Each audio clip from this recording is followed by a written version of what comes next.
नमस्कार, मैं हूं अनुकुल तिवारी और आप वॉइस अब देख रहे थे कि शिक्षा विभाग पहुंचने वाले हैं शिक्षक अभ्यर्थी। कल आपको मालूम है कि रिवाइज रिजल्ट का मामला है, रिजर्वेशन का मामला है और मुद्दे बहुत है। ऐसे में हमने कॉल घुमा दिया शिक्षक अभ्यर्थी बंटी कुमार को और उसने क्या कहा है आप सीधे सुन लीजिए कि के पाठक पतंज किस तरह से कह रहे हैं और बाकी सारे मुद्दे को सामने रख रहे हैं। क्या कुछ कहा है वो आप सीधे सुन लीजिए। हेलो बंटी जी, बहुत बहुत स्वागत है आपका वॉइस अब चैनल पे।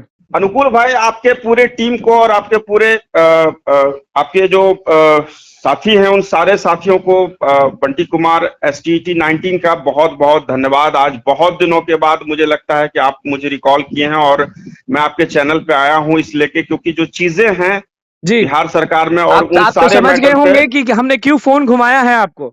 जी जरूर जरूर जरूर, आप रखिए जो सवाल हैं आपके, उस सारे सवाल का हम सबसे जवाब पहला देंगे। जी सवाल तो यही है कि किनको मूर्ख बनाया जा रहा है? शिक्षक अभ्यर्थी मूर्ख बन रहे हैं कि क्या हो रहा है?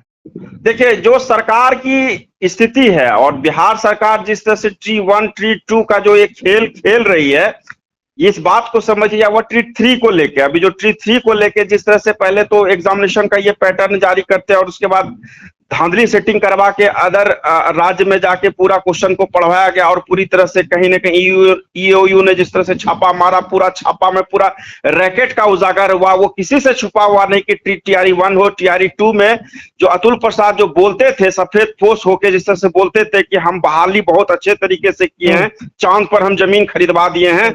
आज पूरे बिहार का अभ्यर्थी आज भी, कल भी रोड पे था, आज भी रोड पे है और लगता है आने वाले टाइम में नीतीश कुमार के राज में रोड पे ही रहने वाला है। जी दिए जाएंगे सप्लीमेंट्री, अब तक मिला नहीं, कुछ मिला नहीं।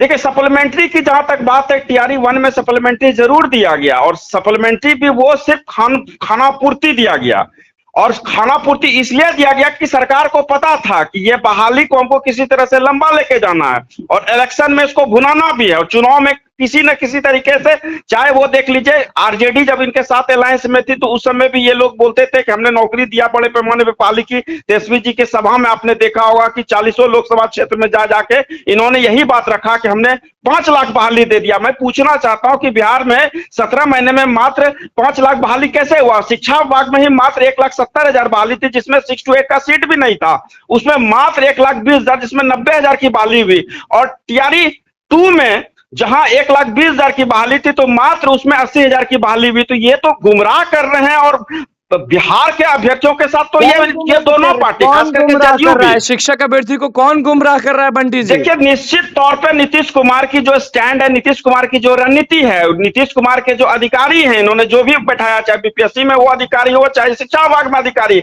ये पूरी तरह से दोनों सरकार कहीं ना कहीं फेल्योर रही। और जब जब विपक्ष में यही सरकार जाती है, भाजपा जब विपक्ष में थी तो वो डोमिसाइल की बात करती थी, यही सत्ता पक्ष में जब आज आई है तो डोमिसाइल इनके कहीं ना कहीं गुम हो गया क्योंकि इनको गद्दी चाहिए। गद्दी में इनको, इनके साथ साथ इनको राजयोग करना है, इस बात को समझिए। आज यही तेजस्वी जी हैं तो ये कह रहे हैं कि हम 100% डोमिसाइल लागू करेंगे। जब उनके साथ 17 महीने में सरकार में थे तो उस समय डोमिसाइल लागू करते हैं, लेकिन कौन वो परिस्थिति बन जाती है, या केस का हमारा कोर्ट केस भी हुआ था तो उसमें भी आपको पता है कि हमने दिया था और आनंद फानंद में पूरे केस को एक झटके में इन्होंने हाईकोर्ट के पटल पे। आपके हिसाब से डोमिसाइल नीति कितना जरूरी है ये बताएं हमें। देखिए, आज आप देख लीजिए जिस तरह से RTI का जवाब आ रहा है बारी बारी से, जिस तरह से कोर्ट का जो जजमेंट आ रहा है, अभी देखिए गेस्ट टीचर वाला का कल एक जजमेंट आया, एक आज हम देख रहे हैं OMR सीट वाला एक शबनम कुमारी कैंडिडेट उसने भी केस किया है। तो इस तरह से कई सारे केस हो रखे हैं। TRE 1 में कम से कम 50 केस से ऊपर केस हैं, TRE 2 में लगभग 100 केस हैं, भाषा हत्या से रिलेटेड अनेक सारे केस है बंटी जी, कल शुक्रवार है और बहुत बड़ा दिन साबित होने वाला है क्योंकि आपको मालूम होगा कि शिक्षा विभाग में जो अधिकारी हैं वो शिक्षक अभ्यर्थी को बुलाए हैं, कह रहे थे कि दबाव बनाइएगा तब ना रिवाइज रिजल्ट मिलेगा और बाहरी को बाहर करेंगे। देखिए, चाहे अमित विक्रम सर हो, चाहे वो ब्रिजवासी सर हो, चाहे वो हमारे दिलीप भाई हो, चाहे वो सौरभ भाई हो, या जो भी शिक्षक नेता हैं या जो भी शिक्षकों की आवाज उठाते रहे, उनका हमारा फुल समर्थन है।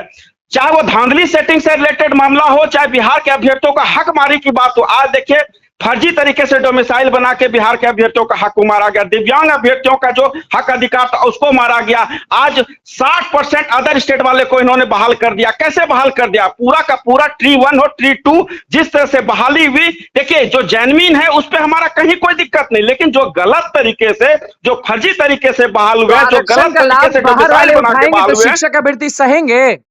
ये बात तो निश्चित तौर पे है। सरकार को तो हम कहेंगे कि आप रिवाइज रिजल्ट दीजिए, चाहे वो ट्री 1 का रिवाइज रिजल्ट दिए, ट्री 2 का रिवाइज रिजल्ट दिए, ट्री 3 में भी जेन्युइन तरीके से आप बहाली कीजिए। अब गलत तरीके से आप बहाली कीजिएगा तो कोर्ट में तो मामला फंसेगा ही। सरकार ये सोच रही है कि अब तो लोकसभा का इलेक्शन कंप्लीट हो ही गया, अब विधानसभा में देख लेंगे। लेकिन सबसे समझने वाली बात है कि सबसे बड़ी बात है कि बिहार के अभ्यर्थियों को ये सोचने की जरूरत है, सरकार की रणनीति को सोचने की जरूरत है। इस बात को इसलिए कि आज इस बार जो इसलिए का पुरजोर विरोध हुआ शिक्षक अभ्यर्थियों, मैंने खुद नोटा दबाया।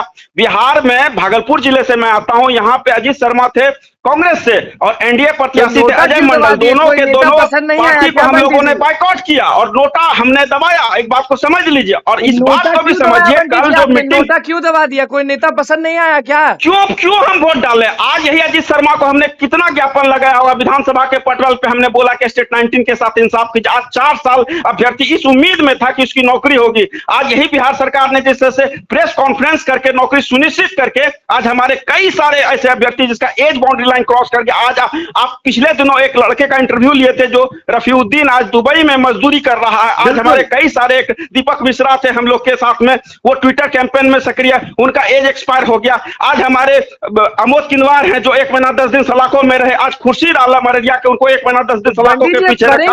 आज कई सारे ऐसे अभ्यर्थी हैं जो आज भी कहीं कहीं घरों में लड़ेंगे। क्या बोल रहे हैं सर? शिक्षक अभ्यर्थी जितने भी मौजूद हैं उनके मुद्दे तो बहुत हैं। डोमिसाइल कोई कहता है, कोई age limit, attempt, revise result, supplementary, बहुत मुद्दे हैं। तो इन सब लड़ाई की जीत कब होगी? शिक्षक अभ्यर्थी को जीत कब हासिल होगी? देखिए एक बात मान के चलिए, उम्मीद पे दुनिया टिकी है और एक बात को समझ लीजिए, शिक्षक अभ्यर्थी का हक कल भी मारा गया था, आज भी मारा गया और आने वाले टाइम में मारा जाएगा। और शिक्षक अभ्यर्थी जिस तरह से अभी कहीं ना कहीं अपने आप को दबा लिए हैं, जो शिक्षक बन भी गए हैं वो शिक्षा विभाग के दबाव में चल रहे हैं। आज नीतीश कुमार नोटिस जारी करते हैं कि स्कूल बंद रहेगा और उसके बाद शिक्षा विभाग से एक ऐसा आदेश आ जाता है कि शिक्षकों को स्कूल जाना होगा। ये क्या है? ये तुगलकी फरमान नहीं है, जो सही नहीं तो आखिर क्या है? बंडी जी, जो बच्चे हैं ना वो लगातार मिलते भी हैं हमसे, जो शिक्षक हैं वो भी हमसे लगातार मिलते हैं। लोग बड़े उदास हैं, कह रहे हैं कि भैया गर्मी बहुत लगता है, मर जाते हैं, मन नहीं करता है जाने का, लेकिन जाना पड़ता है। इस पर क्या बोलिएगा? आज मैं आपको बता रहा हूं कि पूरे शिक्षक कम्युनिटी में कोई ऐसा वर्ग नहीं है, चाहे वो आम अभ्यर्थी से लेके, शिक्षक अभ्यर्थी से लेके या शिक्षक जो साथी हैं, जो नियोजित से जो नौकरी में सुनिश्चित हुई, वो लोग भी कहीं ना कहीं, चाहे टीआरई 1 में जेन्युइन तरीके से जो बहाल हुए, वो भी आज कहीं ना कहीं अफसरशाही के मतलब पैमाने में वो दब सा गए हैं। वो अपना आवाज को बुलंद नहीं कर पा रहे हैं, वो अपना हक को आवाज उठा नहीं पा रहे हैं। आखिर इसके पीछे कौन जिम्मेदार है? मैं पूछना चाहता हूं कि इतना बड़ा जो संघ है, इतना बड़ा शिक्षा विभाग है, आखिर शिक्षा विभाग में क्यों एक अधिकारी के आगे सब चीज हो जाता? मैं पूछना चाह रहा हूं जी। पंडित जी, के पाठक पर क्या बोलेंगे? के पाठक, वही तो मैं सबसे बड़ा सवाल है, आखिर पाठक जी किस ग्रह से आए हैं, किस ग्रह के हैं, वो हमको समझ में नहीं। उनके अंदर में मानवता लगता शर्मसार हो गया। गर्मी की छुट्टी अमूमन मई जून में होती थी, लेकिन दुर्भाग्य कई 1 अप्रैल में आपने गर्मी की छुट्टी दी। और गर्मी का भी छुट्टी वो ऐसा छुट्टी जो दक्षता के थ्रू आपने वहां पे शिक्षकों को बुलाया। मैं ये बताना चाह रहा हूं कि आखिर ये जो चीजें हुई, ये अपर मुख्य सचिव के दिमाग में क्यों नहीं ये समझ में आता है कि आज पूरे बिहार के अभ्यर्थी, जिस तरह से प्रचंड गर्मी चल रही है, भागलपुर का तापमान भी कल जबरदस्त था, आज भी प्रचंड गर्मी है। ये बात सोचने वाली बात है कि अपर मुख्य सचिव इस बात पे क्यों नहीं संज्ञान लेते हैं। और जब मुख्यमंत्री जी ने लेटर जारी कर दिया, उसके बावजूद भी उनको समझ में नहीं आ रहा है आखिर ये परिस्थिति क्या बन रही, क्या वो साबित करना चाहते हैं, इससे क्या गुणवत्तापूर्ण शिक्षा आ जाएगी पूरे बिहार में? बंटी जी, ये बता दें बस कि रिवाइज रिजल्ट की जो लड़ाई है, जो दबाव बनाने के लिए कहा जा रहा है, शिक्षा विभाग जो अब कह रही है वो पहले नहीं कही। 4 जून को प्रधानमंत्री सब साबित हो जाएगा कि राहुल गांधी रहेंगे कि नरेंद्र मोदी रहेंगे। तो 4 जून के बाद बहुत सारे लोग जो है ना वो कहते हैं कि हम प्रदर्शन करेंगे। तो अब आप ये बताएं कि कल शुक्रवार है, कल शिक्षा विभाग में लोगों को बुलाया गया है, तो क्या होगा कल और क्या होगा 4 जून के बाद, वो थोड़ा स्पष्ट करिए। देखिए निश्चित तौर पे चुनाव तो लोकसभा का था, लोकसभा का चुनाव कहीं ना कहीं बिहार में भी अभ्यर्थियों ने जिस तरह से समर्थन कहिए या कहिए जो जिस तरह से कहें कि विपक्ष में वोट डाला, इस बात को समझ लीजिए। ये निश्चित तौर पे ये चुनाव के बाद जो प्रक्रिया है, खास करके शिक्षक अभ्यर्थी जो शोषित हैं, जो कुचले हुए हैं, जो कहीं ना कहीं जो बेरोजगार रह गए, जो जेन्युइन बिहार के अभ्यर्थियों की नौकरी सुनिश्चित नहीं हुई। कुचले हुए हैं कि आप तंदुरुस्त हैं? निश्चित तौर पे हम क्यों खुश रहेंगे? आप समझ ही सकते हैं कि 4 साल का दंश, हमारा तो केस में लाखों लाख रुपया हमने अपने दम पे लड़ा, आपको तो पता है। और उस केस को किस तरह से सरकार ने अपने तरीके से बहाली करवाया, टीआरई 1 को लेकर, टीआरई 2 को लेकर, किसी से छुपा हुआ नहीं। पूरे बिहार का व्यक्ति आज कहीं ना कहीं घरों पे है, रो रहे हैं और इस बात से उम्मीद लगाए, टकटकी लगाए हुए हैं कि किसी तरह से रिवाइज रिजल्ट आएगा। आज हमारे अमित विक्रम सर लगातार जिस तरह से वो सपोर्ट कर रहे हैं सारे शिक्षक साथियों को, शिक्षक अभ्यर्थियों को, आरटीआई कह रहे हैं कि ज्यादा से ज्यादा आरटीआई, एक आरटीआई हमने भी डाला है स्पेशल हिंदी को लेके और नियोजित शिक्षकों को लेके, और जेन्युइन तरीके से कितने बिहार के अभ्यर्थियों को उसके लेके आरटीआई। अब देखना है कि बीपीएससी कितने टाइम तक वो आरटीआई का जवाब देती है। और कई सारे ऐसे मैटर है, तो ये सारे मैटर को लेके कहीं ना कहीं गर्दनी वाग आज नहीं तो कल शिक्षक अभ्यर्थी कुछ करेंगे ही करेंगे और निश्चित तौर पे एक निर्णायक लड़ाई का कहीं ना कहीं आप आगाज देखेंगे। शिक्षा विभाग पहुंचेंगे शिक्षक अभ्यर्थी, कल के बारे में बताएं बंटी जी बस। निश्चित तौर पे जो साथी जा रहे हैं उनको हमारा पूरा समर्थन है और हम उनको कहेंगे